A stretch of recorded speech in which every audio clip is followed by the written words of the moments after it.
Why do high school Christians drop out of the church when they enter adulthood? Let's talk about that. Hey guys, we are Dorm Room Disciples, a podcast from our Christian ministry Aggies for Christ here at New Mexico State University. We are all college students who love Jesus, and our goal is for you to as well. Not only to love him, but to follow him and how he instructs us to live in his word. So each week we're going to be talking about how we can best follow God while in college and in various stages of life. We hope you enjoy. So why do you guys think that brand new college students right out of high school are like stopping going to church and falling away from their faith? What's the like initial thought behind that? I feel like to begin with, just moving to college away from your parents is just a huge change. Yeah. And for me, I feel if I obviously had Peyton when I moved here, so if I didn't have him going to church with me, I have really bad like social anxiety and just feel awkward in social settings. So I think I get scared of putting myself out there and meeting new people. And I feel like that's a big thing that a lot of people struggle with. Yeah.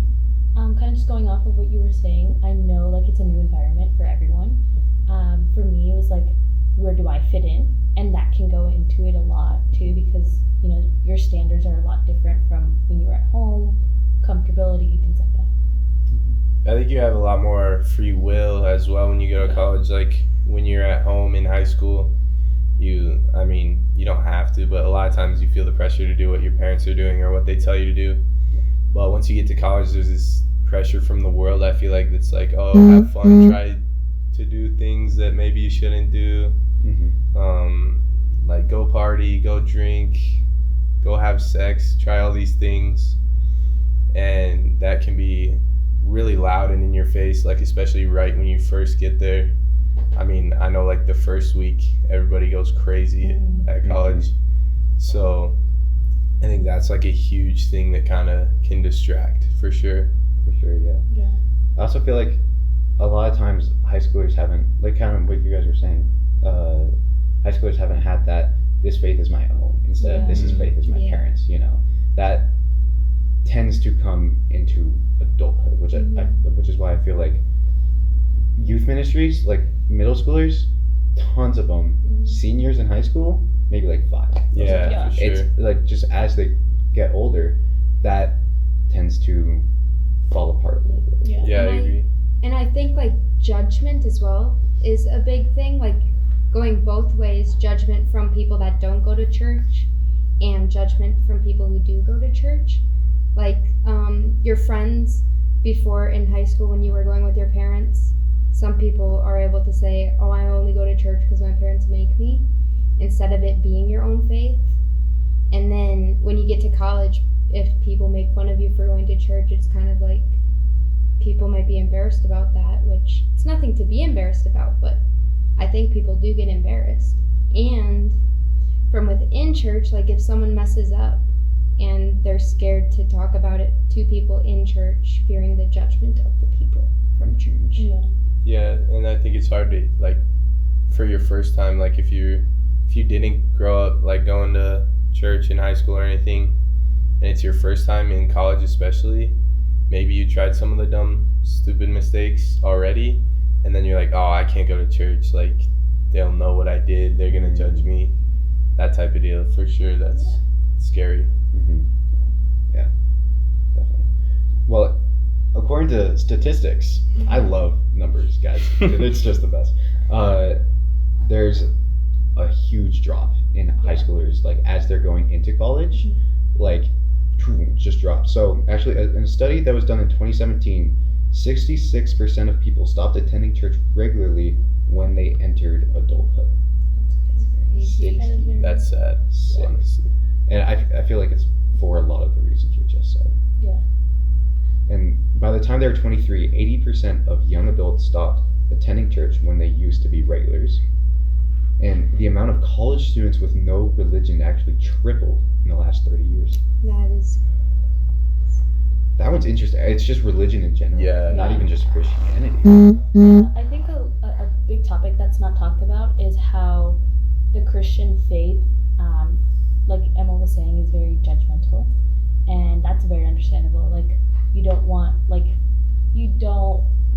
to like have to go to church the next day when people know that you went out on like the biggest thing. But what people don't understand is that the world can like try to suck us into many things. Partying, drinking, smoking, going out, like some of those things are not always the best. And I mean, we're college students, like they're bound to happen, like to most of us. And I think that it's not talked about enough. If anything, that it's okay to slip up, to have a slip up here and there, but it's not okay to not be okay. And I think that's where a lot of Christians will then just pull away and then not come back. Yeah, 100%. I agree. I think that the part where it says just religion and not Christianity was it 33% or? So the amount of college students with no religion tripled in the last 30 years. Yeah. Okay. I think that the reason for that is I feel almost every religion can slip into coming off as judgmental or being judgmental instead of like giving out advice or just loving on the person that's struggling instead of just like saying you're dumb for that, like don't do that, blah blah blah, instead of coming at them with the love that God would came to us with. Yeah. Right.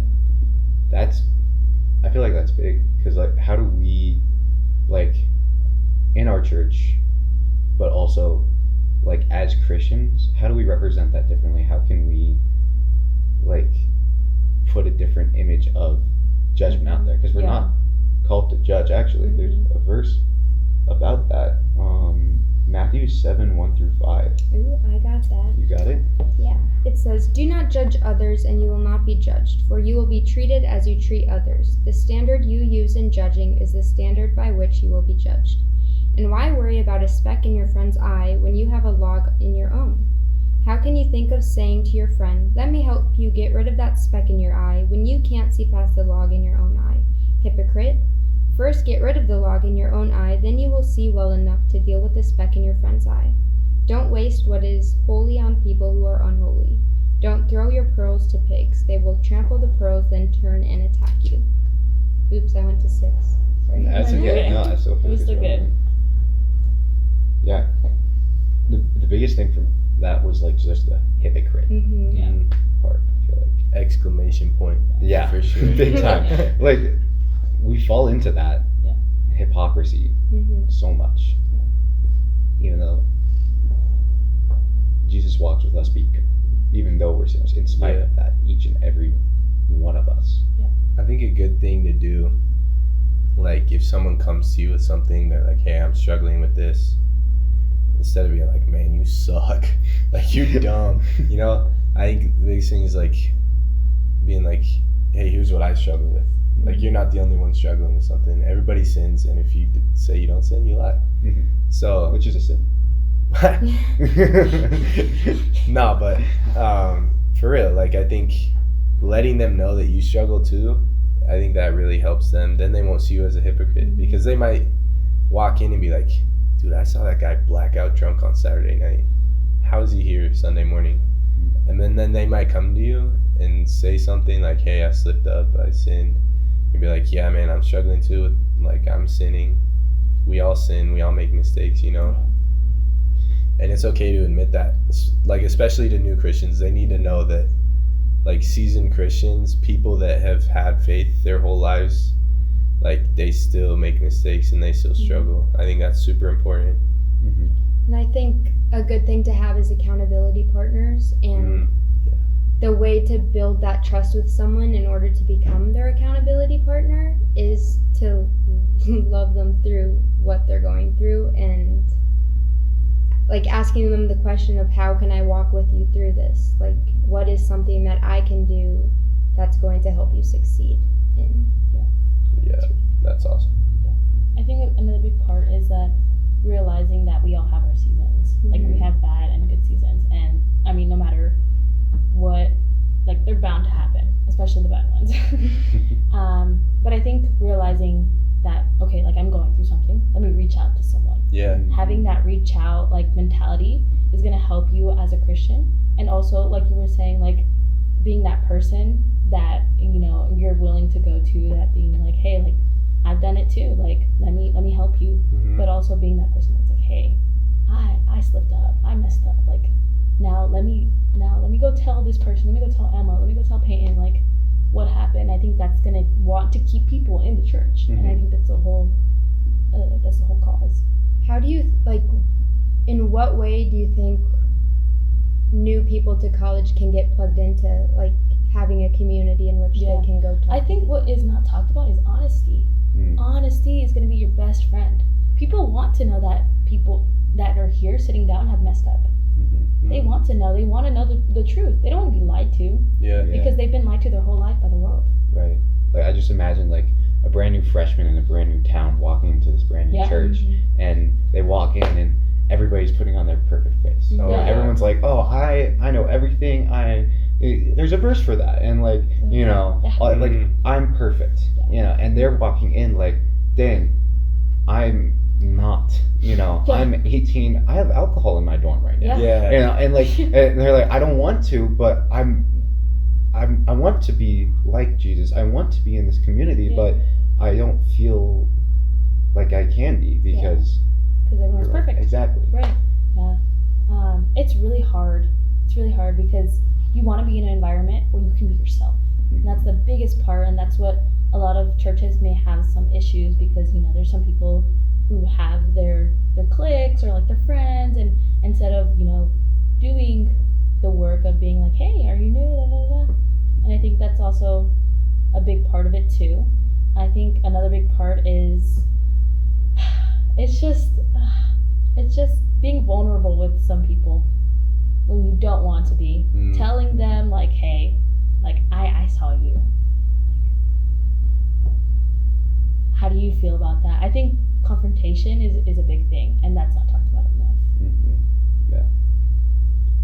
I feel like for confrontation though, you have to have that pre-established relationship. Oh, for sure. Yeah. 100%. And I feel like we tend to forget that like we're made for relationship with God, but also relationship with other people. In Genesis, like God says, man is not fit to be alone. Right. That's good. And when we're alone, that's when we give into sin the most. That's when all the bad stuff starts happening. You know, it takes a community to really follow God properly. And if that community is set up incorrectly, it'll just push away so many college students. Yeah. Well, I mean, that's, if you think about it, like, that's the whole thing. Like, you are who you surround yourself around. And it's like, if you surround yourself with these people who, I mean, not everyone is bad in a frat, but like, if you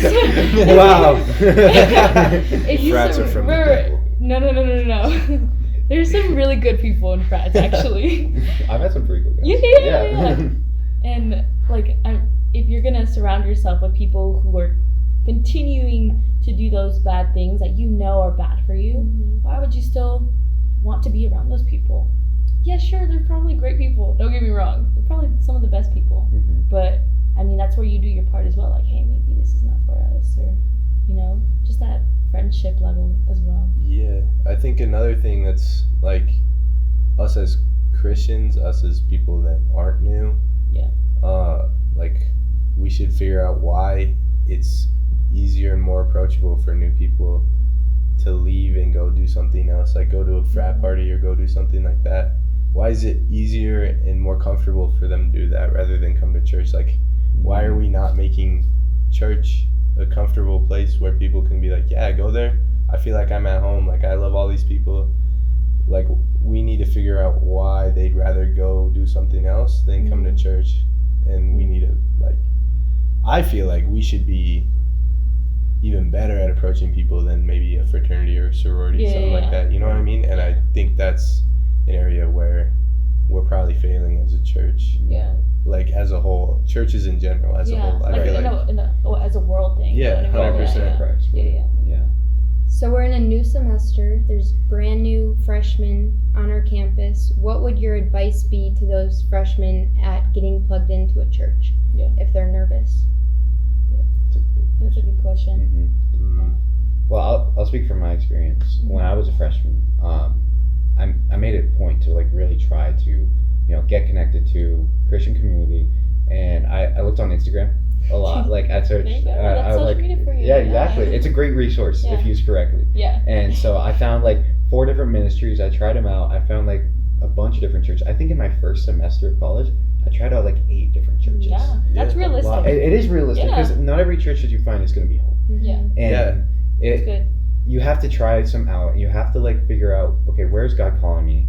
Like, are they calling me here? And I found God's calling me to University Community Church, our church here, and like just to try things out, not be afraid to like talk with the pastor. Yeah. Yeah, for sure. I came and I talked with like Thomas and Tristan the first time I came here. Well, okay, Peyton and Emma invited me here, and so I talked with them first.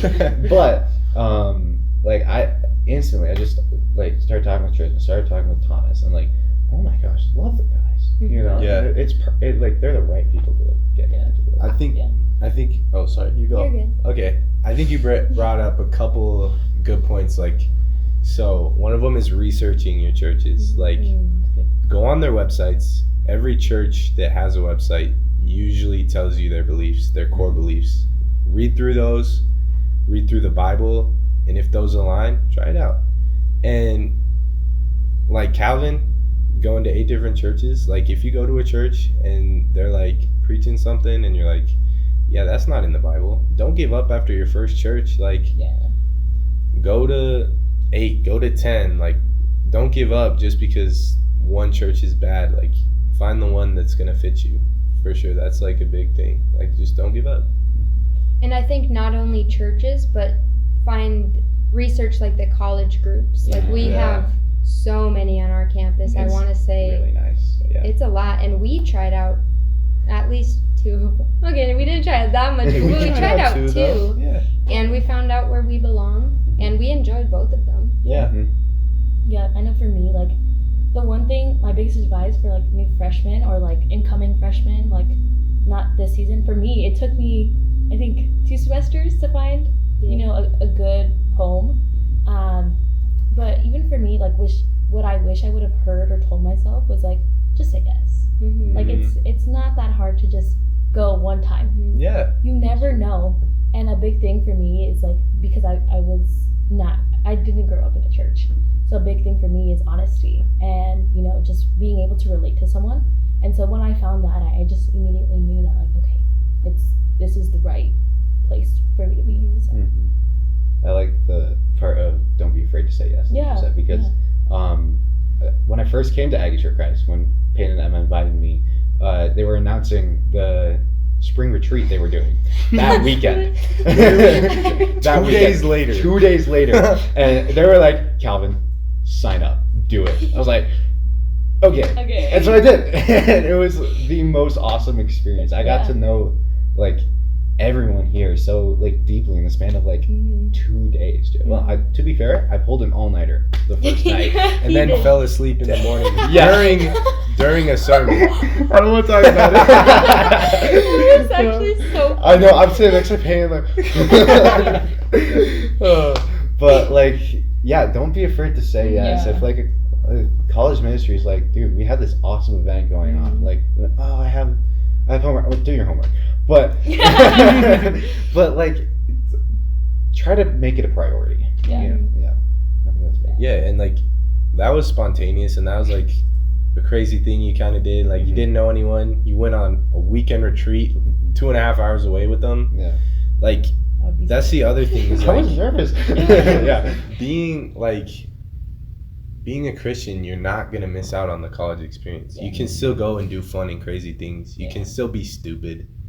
Like, you're not gonna miss out. Like, I think a lot of people, they go to church and they like, oh, I'm gonna have FOMO. Like, if I don't go party on Friday nights, if I don't go tailgate at the football games, like, I'm gonna be missing out.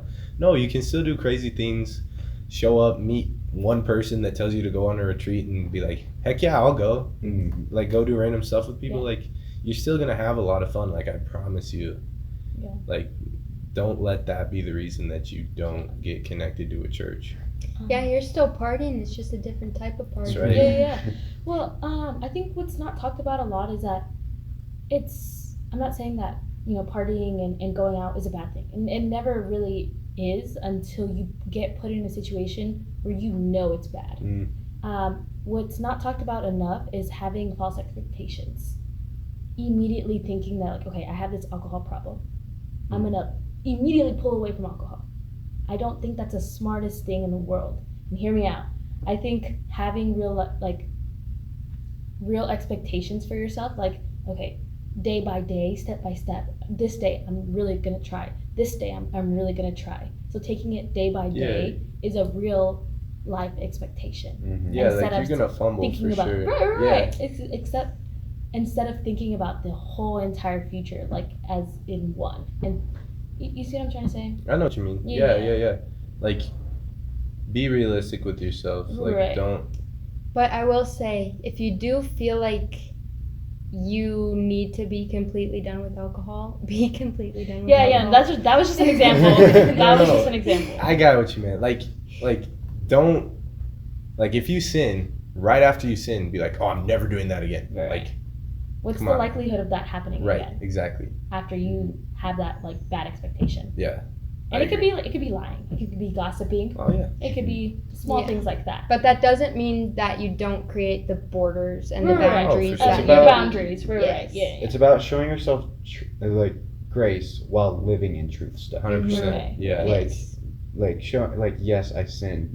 Yes, but Jesus got me covered. Right. Jesus died for that. What I just did. Yeah. Jesus died for my sin, and while knowing it's still sin. Yeah. Like showing yourself grace while living in the truth that the Bible reveals to us. That's big, and it takes time, of course, but like that's the goal, right? So to live in the truth of the Bible, but to still show yourself grace. Yeah. So how do we feel like, as a college ministry, as a church, for those freshmen, what's the best way to like make ourselves like different? How to have open arms? How can we show them that this is a place to be known? I think a good example for me, because I know that like I'm not always in the church setting. I'm always at practice doing something. It's also sharing your ministry when you're not in your ministry. Yeah. I think you have the power to reach out to a lot of people. You have the power to share, Jesus in different ways, and it could just even be how you present yourself. Like, I'm gonna be this good person because I know my friend or my teammate is right here, and he's looking at everything that I do. So if I present myself in a good way, they're gonna they're gonna be, oh my gosh, Nia's doing this or she's doing that. Like, how is she doing that? I want to know how she's doing that, or I want to be in her community. Things like that will help other people, not just yourself. I think what first came to mind for me was, I know we talked about it in like one of our meetings last week, but like reaching out to the groups that most people wouldn't reach out to, like a lot of Christians. I think there's a stigma around people that may be in the LGBTQ community, or people that may be like frat houses. Yes, frat houses, sororities. My bad. That's my bad, guys. Thank you.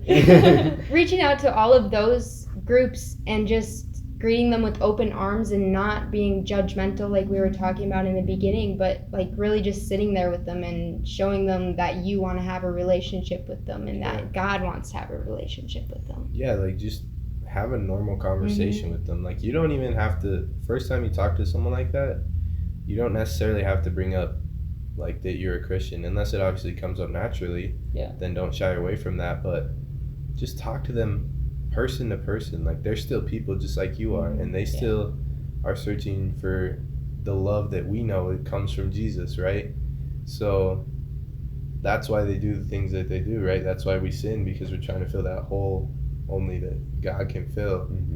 And so, like, just be a person to them, right? Be nice, Represent God and be their friend. Yeah. And then allow God to do the rest of the 100%. Yes. Don't be the Holy Spirit. You can't. Yeah, that's I like good. that. That's good. Don't be the Holy Spirit. Yeah. That's good. I think just relating to that person, Mm-hmm. like, hey, like, I'm a sinner, you're a sinner. Yeah. What's up?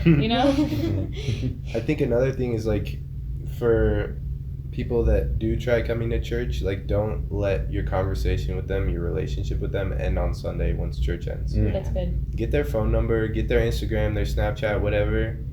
Be like, hey, you want to hang out? You want to do some homework? You want to get coffee? Like, do something with them and build that relationship. Like Paul had Timothy, be the Paul and let them be your Timothy, because that helps them grow in their faith, but that's also going to help you grow in your faith as a spiritual leader as well. It's big time. Well, I think that just about covers it. Yeah. Awesome. Well, we're Dorm Room Disciples once again. Follow us on all our socials. We're on Instagram, TikTok. I think that's pretty much it. And, that's all our socials. Have a great week, guys. And YouTube. YouTube. YouTube. And Spotify. Oh. And come back next week, hopefully. It might be short. Bye.